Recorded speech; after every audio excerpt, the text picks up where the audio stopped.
Good afternoon. Sorry for the delay.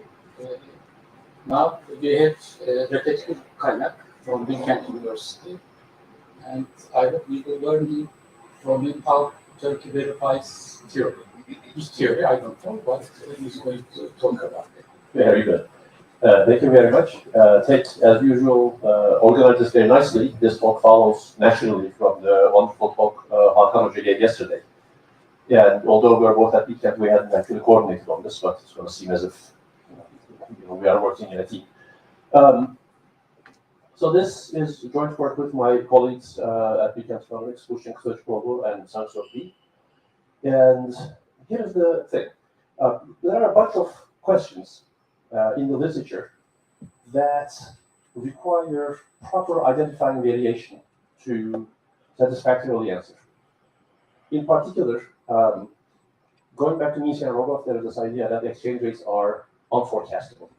Right? Now, we now actually have theory on this properly that says, effectively, take two central banks that are both targeting inflation at the same level and optimally doing so. Essentially what happens is, because inflation differentials are unforecastable, exchange rates are also going to be unforecastable. And unforecastability there is a theoretical result.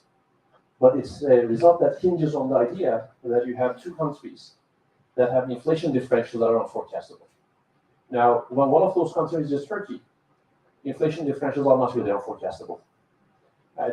So then the question becomes, is it still the case that exchange rates are unforecastable? Okay, so that's one. The other one is related, still in open economies. Right? Together with the UIP, the PPP is one of these things that economists really love, right? Essentially the low home price across countries. If that doesn't hold, is all economics a lie? And we really want to talk about PPP, and the data in many cases seems to hate it. Okay, but this is a world where you're looking at, inflation is 2.2%, exchange rate depreciation is 1.8%, and the price differentials is right. Okay, so it's like tiny deviations through which you're trying to test PPP. And then here you have, Turkey, right, that has had 10% inflation over the past, in our better days, okay? And there that becomes another question, right? Does the data still hate PPP as much when one of these countries has this outlandish inflation? Or when the variation is that high, does it look like it applies?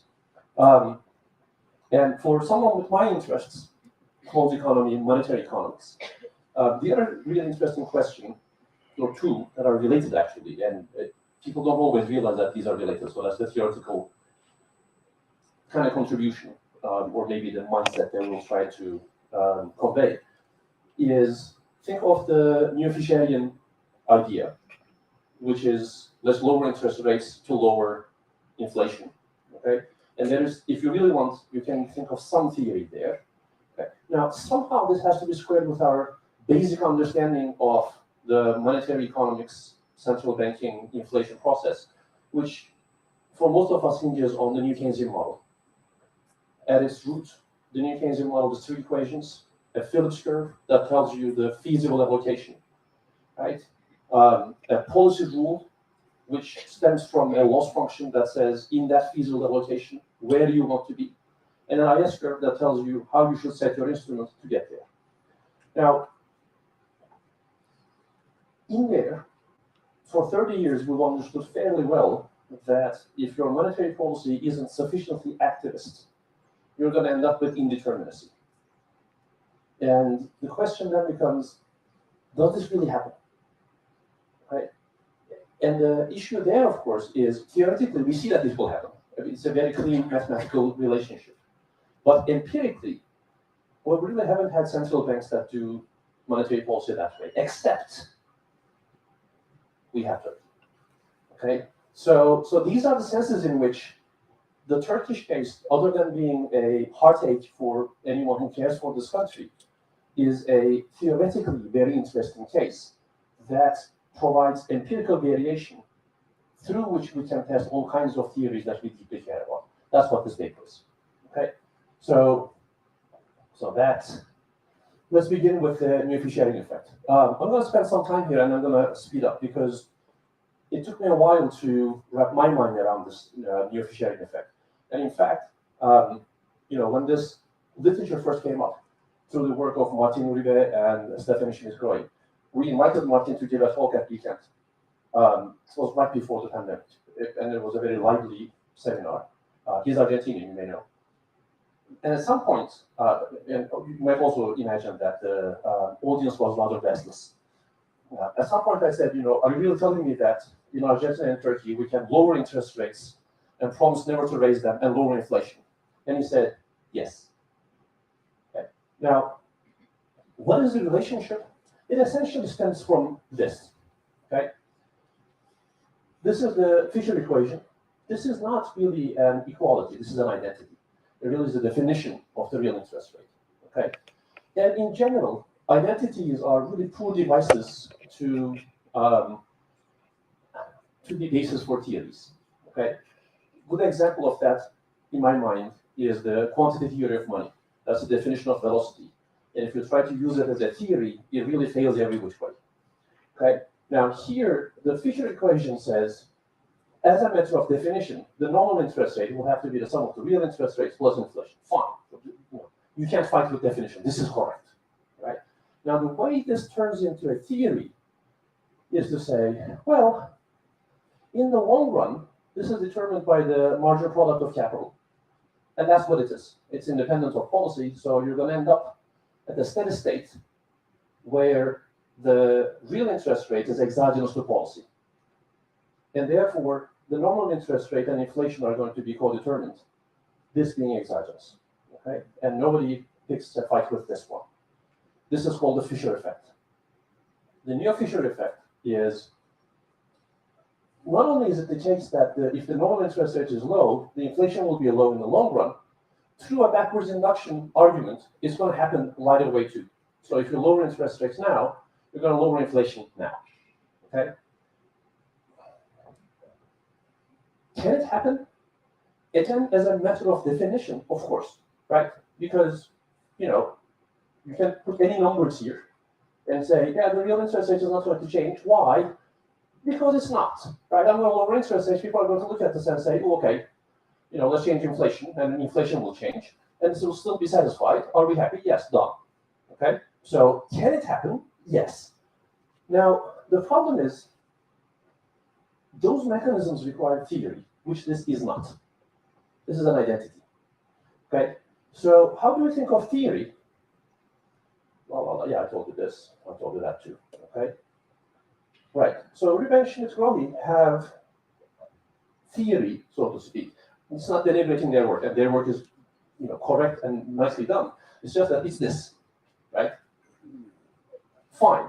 But if that's the case, they say, well, you know what? Not only is it the case that this is possible, we also find empirical evidence that this actually happens in the data. Okay? How is that? Essentially, they separate monetary policy shocks into two. One is a permanent monetary policy shock. The other one is a temporary monetary policy shock. Temporary ones work the way we think monetary policy works, but permanent ones kick in the new Fissure effect. Okay? Which, to a monetary economist, has to beg the question, what on earth is a permanent monetary policy shock? Because that actually violates the definition of a shock. Okay? And the answer, more or less, turns into this.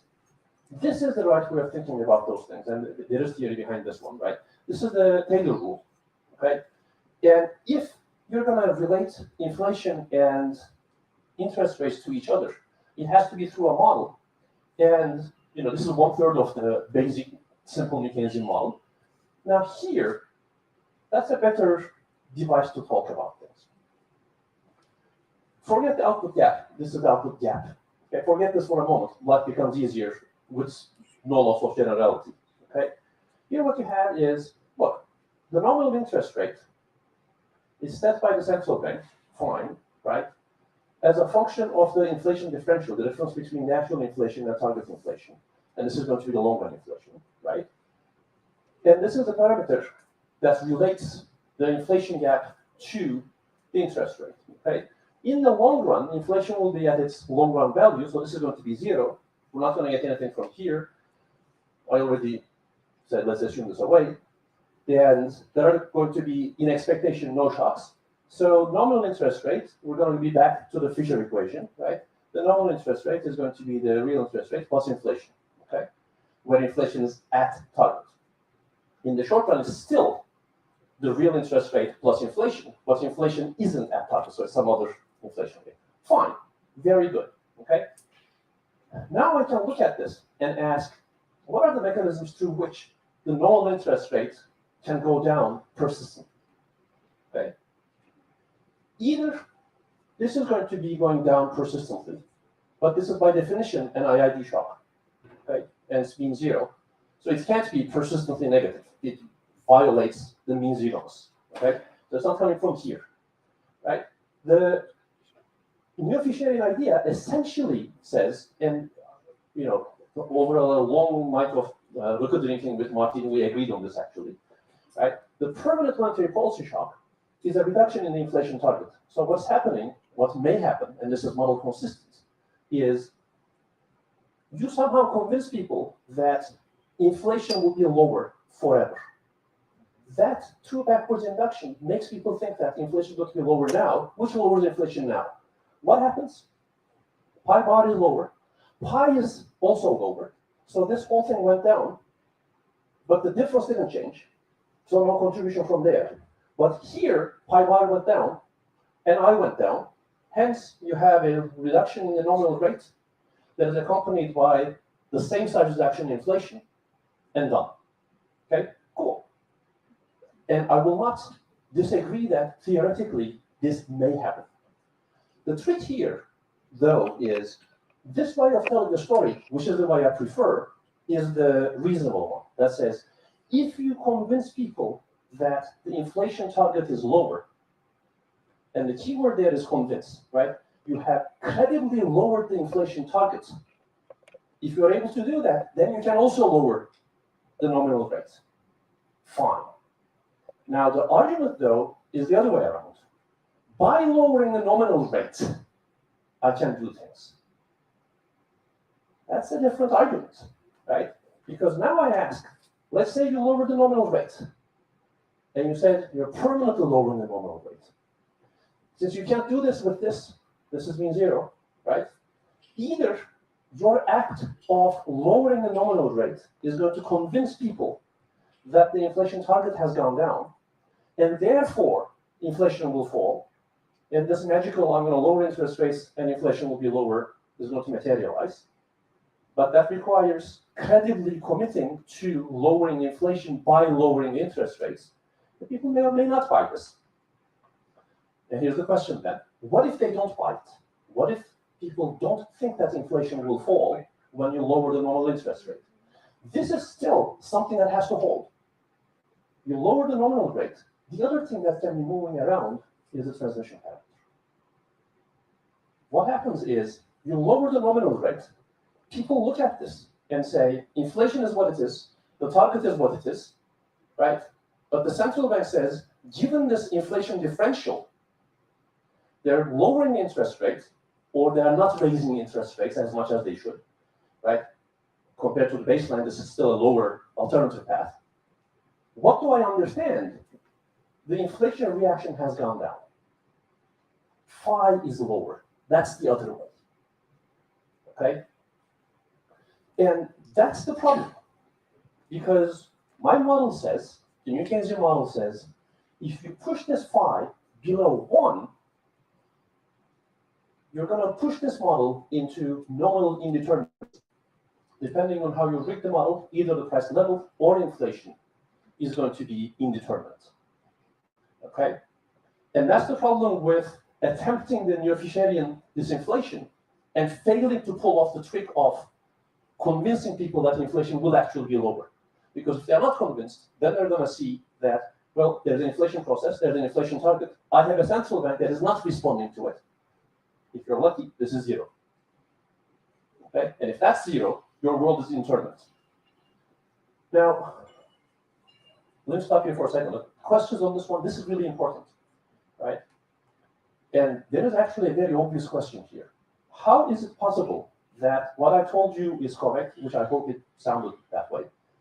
But as you know, this kind of theory work sounds right until you sit down and work it through, and then you realize that, right? And one of the questions that we spent some time on, to us it wasn't trivial, is, okay, so if you fail, you're going to be pushed into indeterminacy. Can I ask a question? Sure.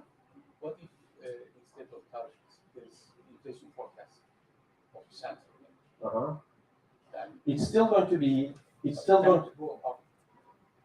you can, but it's still going to be targeted here, rather than the actual inflation that's moving around.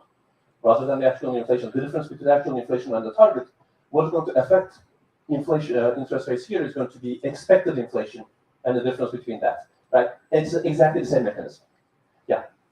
Okay. The question here is, but how is it that this is still correct? If you are indeterminate in the short run, how is it that in the long run, lower interest rates are going to lead to lower inflation? Okay. So that's the elegant question. And the answer is very ugly and terrifying, actually, that this argument that there is a long-run steady state that we're going to get to, and at that steady state, the real interest rate is determined by the marginal product of capital and is therefore exogenous to policy, blah, blah, blah. All of those things actually hinge on your world being determinate. All of those are the same condition that says there is a unique bounded stable path to the steady state. If your monetary policy is weak enough, there is no path to the steady state. So it may be that there is a world somewhere where this holds, this always holds, but this holds with R exogenous, okay? But if your policy isn't sufficiently activist, you will never get there. So it's irrelevant that, in the long run, marginal product of capital, those are all under the hypothesis that monetary policy implements a determinate, uniquely determined nominal path. If this being greater than 1 is not satisfied, there is no such path. And therefore, you will never get to a steady state. Because indeterminacy and going to a steady state are not compatible things. Okay? So that's the big problem. Not only is it that you're not going to have the neo-Fisherian effect in the short run, you're not going to have the Fisherian disinflation in the long run either, because that long run is no longer well-defined in the world you're living in. Okay? So this is our, in a weak sense, theoretical contribution. These are all very clear things, but we haven't been able to articulate it, we, the authors of this paper, this way to ourselves. And we were able to say it, at least I had this moment of enlightenment, which hopefully I am sharing with you. Okay? So there you have it. Okay? Now, the question then becomes, what does it mean that we are indeterminate? Okay? Now, this is both an empirically interesting question and a theoretically interesting question in the following sense. Indeterminacy means you expect high inflation, you're going to have a high inflation, you expect low inflation, you're going to have low inflation, anything goes. Okay? Thus, I can take anything in the world and say, sure, look, indeterminacy, because since anything could happen, something is happening, consistent with indeterminacy. It's a very crappy way of thinking of empirical work. Okay? So you want to have some handle on a model prediction so that you can able to test this. But indeterminacy is a particularly ugly model prediction that says anything goes. So we're going to juggle this a little bit so that we're going to have short-run indeterminacy, but global determinacy, so that we're able to talk about expected path, what might happen, what not. Okay? But this is the title of the paper, right? What is the weak monetary policy rule? You have a central bank that is either unable to or unwilling to pursue strong enough policies to implement a unique bounded path to a steady state. And therefore, you have some indeterminacy. Okay? In that world, what do we expect to see happening to exchange rates, to purchasing power parity, to inflation? And do we see those things in the Turkish case? Essentially, the answer is yes, we do. Okay. Blah, blah, blah. Right, so this is the government's line, right? We see a correlation. high inflation and high interest rates happen together, low inflation and low interest rates happen together. Okay, so for most of us, causality goes from inflation to interest rates. Okay, but correlation isn't a theory by itself, so you might as well push the other one. And our government strongly pushes the other one. Lower interest rates, we're going to lower inflation. We talked about the mechanism there. Okay, so what happens? Now, the key here is this paper isn't really about the last year. It's not about the episode that started in September of 2021, where we're crazily cutting interest rates. Okay, it's about the decade before that, where the central bank was under immense pressure not to raise interest rates, and for a while, while not being able to raise interest rates, tried to find some creative ways of getting around it, so that the net result will be as if interest rates were raised. Erdogan can tell you all about it, right?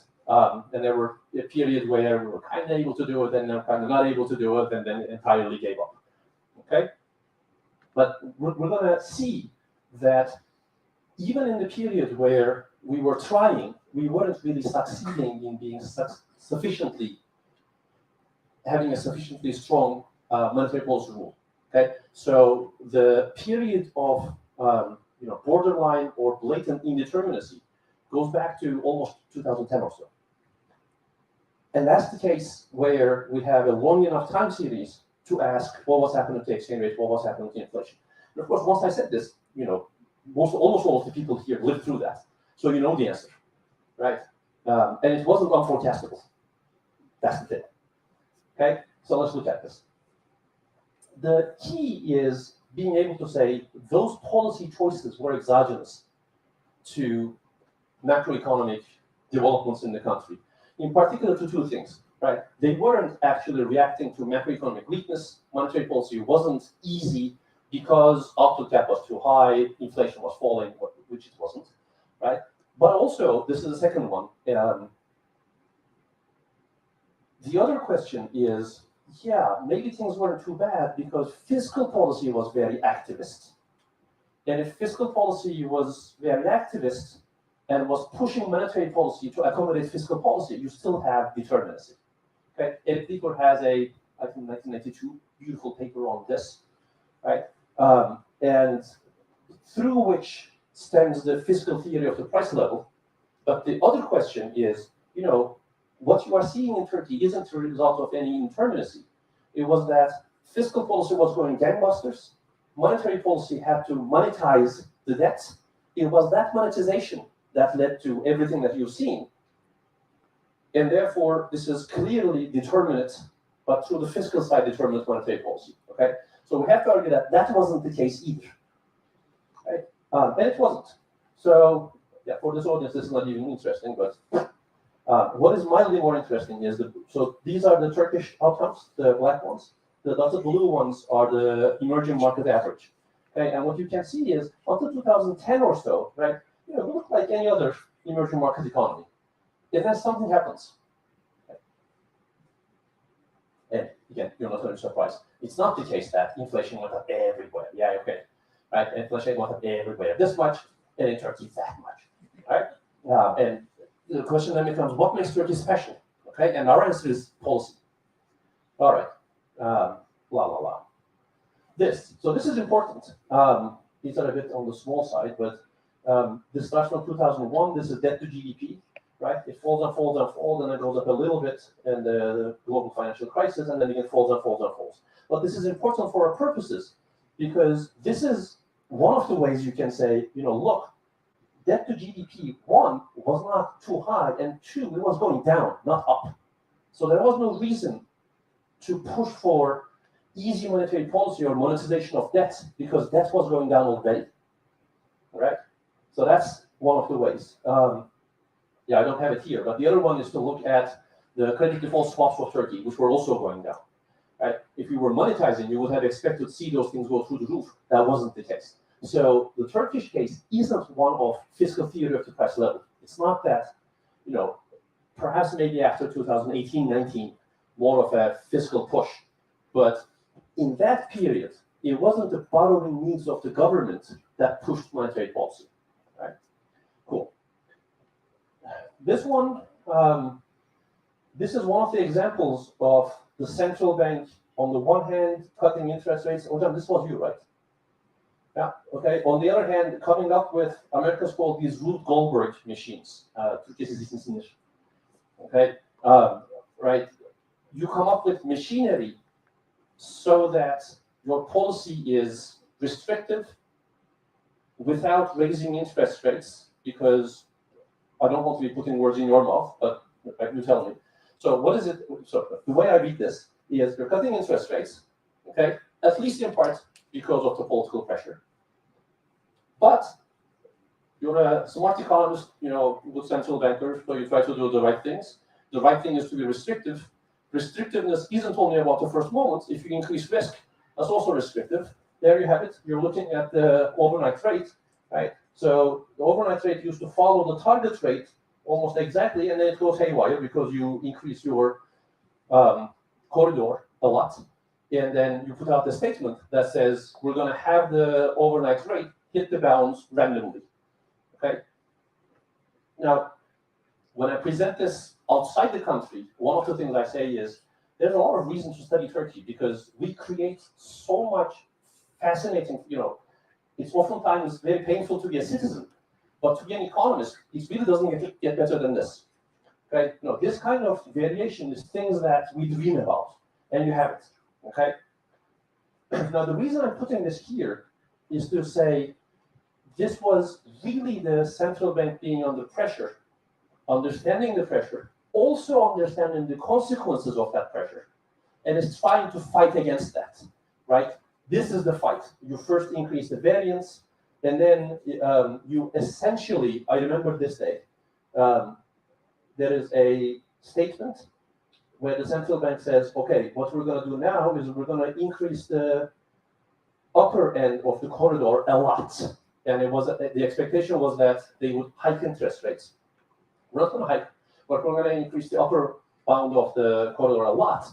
And this is in the statement, we're going to allow the effective rate to trade close to the upper bound of the corridor. Okay? So you look at this and you go, what happens to your policy rate? It's no longer a policy rate. The target isn't a target. Okay? Why would you do this? Because you believe in the ignorance and lack of economics education of the politicians. So you don't change the target rate, they're happy, and then you're actually hiking interest rate. Like crazy, by the way, right? On that day, for example, Zafer Çağlayan was on TV saying, guys, see, the central bank is doing what we told them to do. All right, good. All right. So now I can speed up. Now my point is we have this period where the Turkish policy rates was low, okay? And they were low due to reasons exogenous to fiscal policy, reasons exogenous to macroeconomic state, right? Okay, very good. So we're happy. This really is a political cycle, so to speak. Hence, I can ask, okay, so what was happening to, let's say, change in the exchange rate, okay? I can ask what drove the exchange rate, and this is going to be an unobserved components model, right? Is it just a trend, mean plus deviations, mean plus trend plus deviations? This is not the most interesting one, so I'm going to skip this one. This is still not the most interesting one, so I'm going to skip this one. This one says there's a trend in the trend, okay?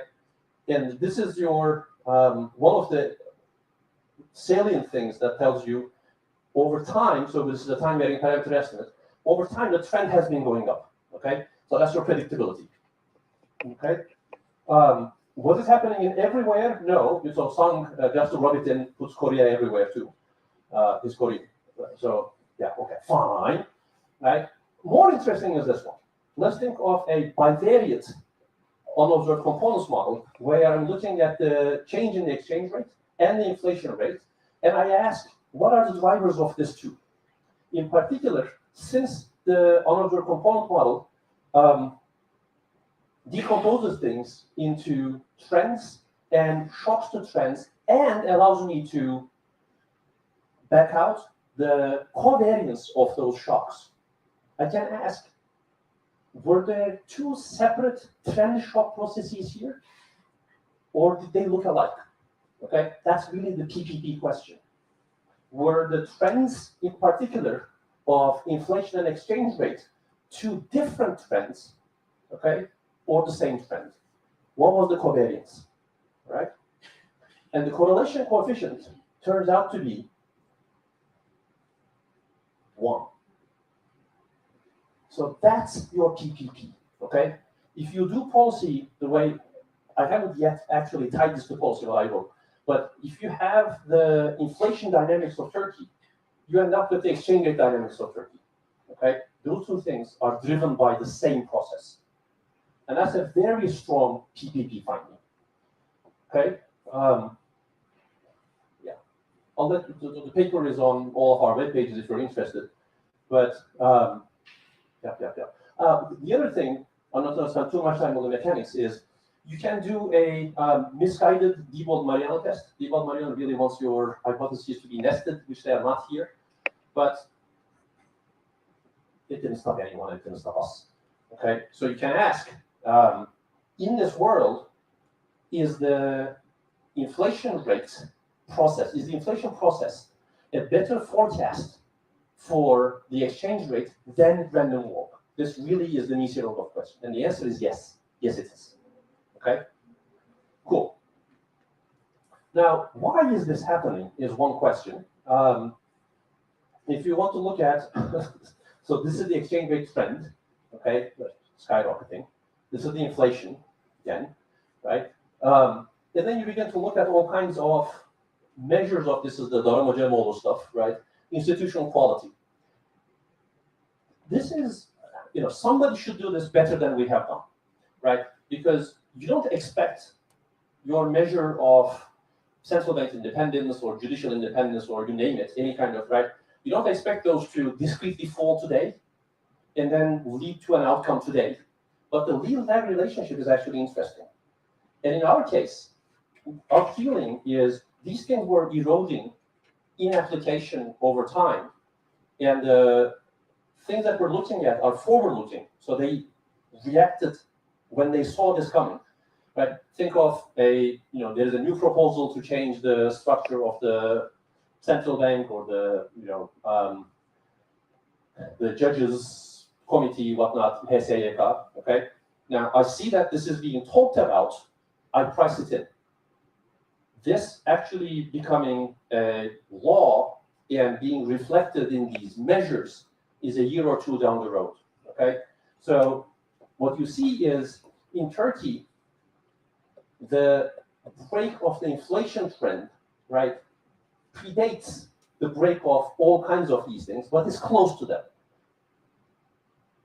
You're more than welcome to say, you already believe this, so you're reading it the way you want to read it, maybe. But this accords with a lot of the literature on how things work, right? And the Turkish case doesn't seem to be an outlier in this case, right? If your governance goes down the drain, your macro outcomes also go down the drain, more or less like that, right? Yes. The other thing that's useful for us is a lot of these governance whatnot indicators, those things are at best annual. And with annual data, there is only so much I can do because I go back to 2010, right? So I want to do things in higher frequency. There is something that is very observable in higher frequency, that's the spread between the US and Turkish interest rates. Okay, these are the longer term interest rates, so not the overnight rate. And they are the market rates, so the treasuries, both in dollars. So the Turkish government's borrowing rate in dollars and the US government's borrowing rate in dollars, right? And that spread, if you look at it now, it's through the roof again, okay? That spread is observable on a daily basis, and if you want, on an intraday basis too, okay? Good. And I can look at the 2-year spread and the 5-year spread and the 10-year spread, and they, more or less go move. And then the 2-year becomes kind of not very interesting because the US 2-year in the general rebound period becomes very little responsive.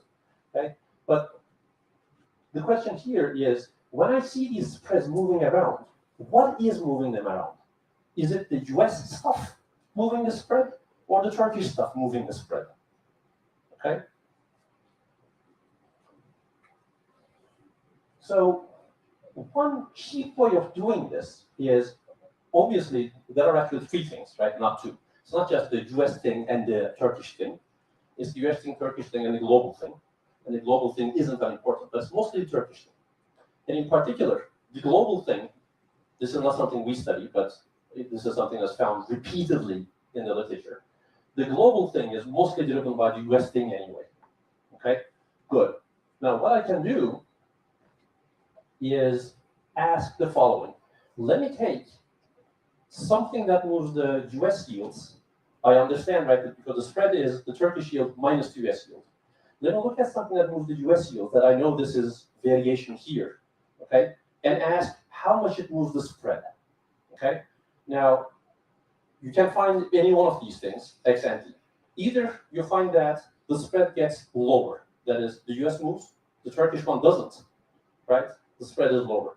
Or you find that the spread doesn't change, they move in tandem. Or you move that, US moves 3 basis points, Turkey, the US things that moves the US rate 3 basis points, moves the Turkish rate by 10 basis points, so spread goes up, okay? But to ask the question, you have to find something that you're going to pin to, this was the US thing that moved the US yield, okay? Natural candidate is to look at FOMC dates on days where the US central bank changed interest rates in a way that's surprising. So the market said, okay, so you didn't raise interest rates. We thought you would we thought you would have done so, okay? And therefore the US securities are repriced, and you ask, what happens to the Turkish securities, okay? So, yes, very good. I should be able to do that. So that goes back to work that I had done a zillion years ago, measuring the target and path components of US monetary policy surprises. We see that those moves the US yields, that's this, okay? US yields respond to US surprises, right? And the spread really does not. Thus, the Turkish-US spread is not driven by the US stuff. Okay. Some interesting things, some other interesting things, okay? But the question then is, fine, all of these are an argument that says the Turkish monetary policy rule was not satisfying the Taylor principle, and that's why all kinds of funky stuff was happening. What was that rule looking like? Okay, so let's do that. Let me take the Taylor rule with a time-varying reaction coefficient, okay, and estimate it. There are econometric problems with estimating this. There are papers that argue that those econometric problems are not really big problems, so you may as well go ahead and estimate it. We have argument that says, although that may be so for most countries, actually in the Turkish case, it's not as obvious that those problems won't be problems. Let me take a minute here, because I want some people here hopefully to think about this. The issue is this. We're going to estimate this with a Kalman filter, but you might also want to do this with an OLS, which is easier to think about. With OLS, what you really want to say is there's variation here, right? And that shock and these variables are independent, okay? But if this is part of a New Keynesian model, it cannot be that the monetary policy shock and inflation are independent. That's the whole point of the model, okay? So this cannot be a valid OLS equation or a valid Kalman filter equation for that matter, right? You would need some instrument somewhere or some way of identifying it, right? Now, there's a nice paper by Carvalho and Necchio that says, let's estimate this by OLS, okay? And let's also estimate this as part of a structural system, which correctly estimates it. And that says, we find the same thing. Thus, the econometric problem really isn't large. Why not?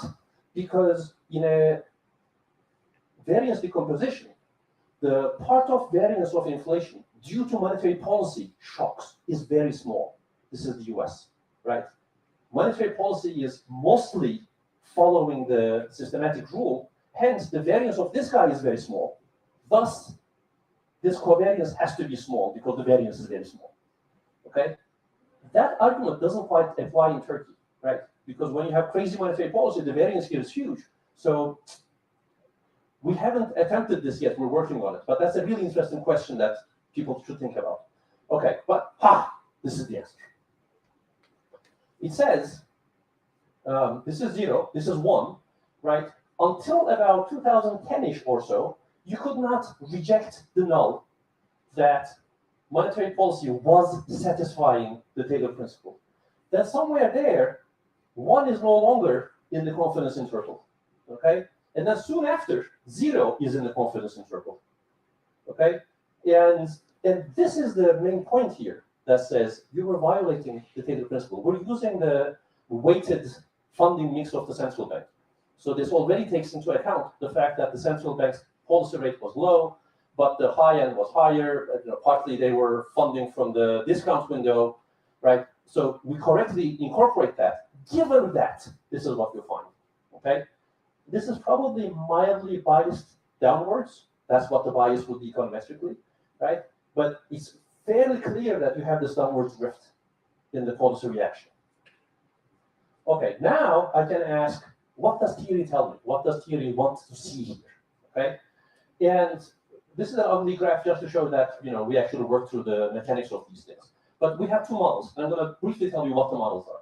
One of them says, let's have a model where the Taylor principle is not satisfied.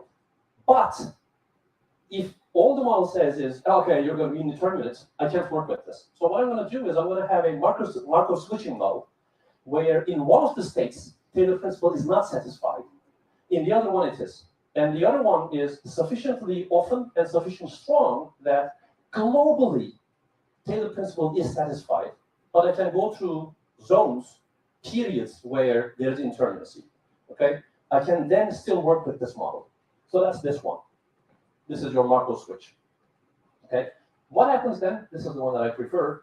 What happens is, imagine being hit by the same inflation shock, okay, the exogenous ding to the economy, in the world with the normal policy regime, that is, Taylor principle is satisfied, okay, and in the world with the weak policy regime, okay.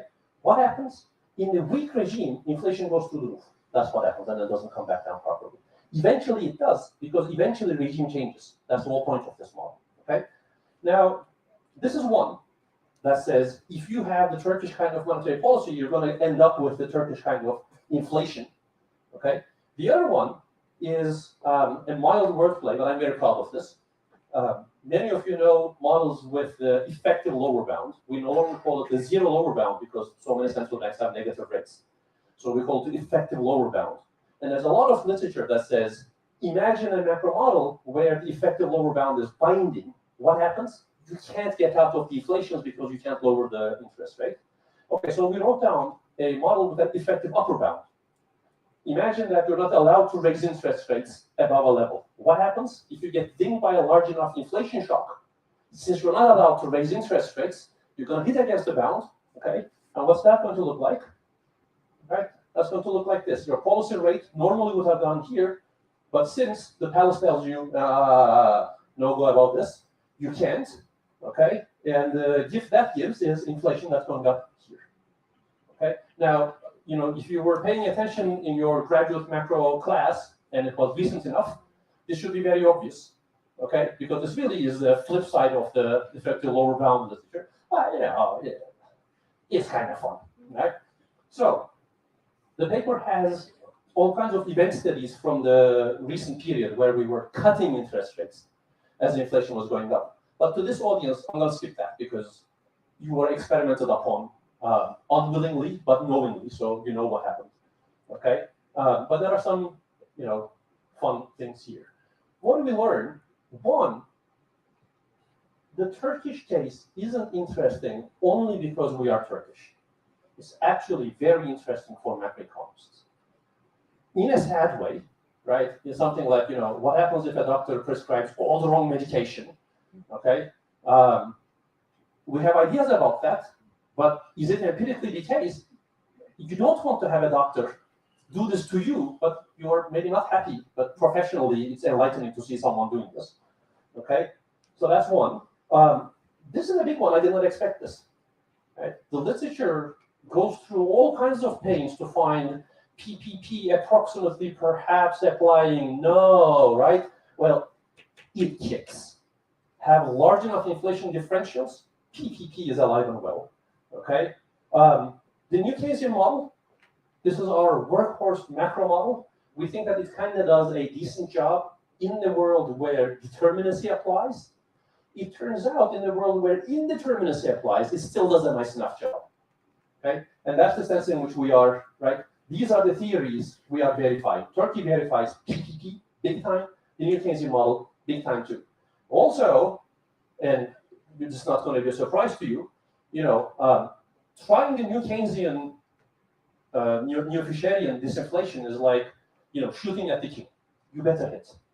If you miss, the outcome is terrible. We're living through that outcome, and we understand the machinery. What is the machinery? It's this. The neo-Fisherian theory actually is deeply embedded in the new Keynesian model. And in the world where you try it and fail, you push yourself into indeterminacy.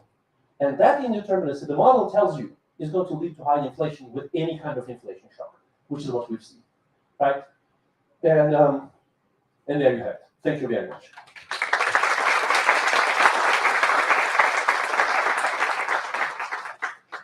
Thank you, Refet. We have a few minutes. You can raise your questions. I see Tolga Hoca in the back. Hocam, there's a microphone coming your way.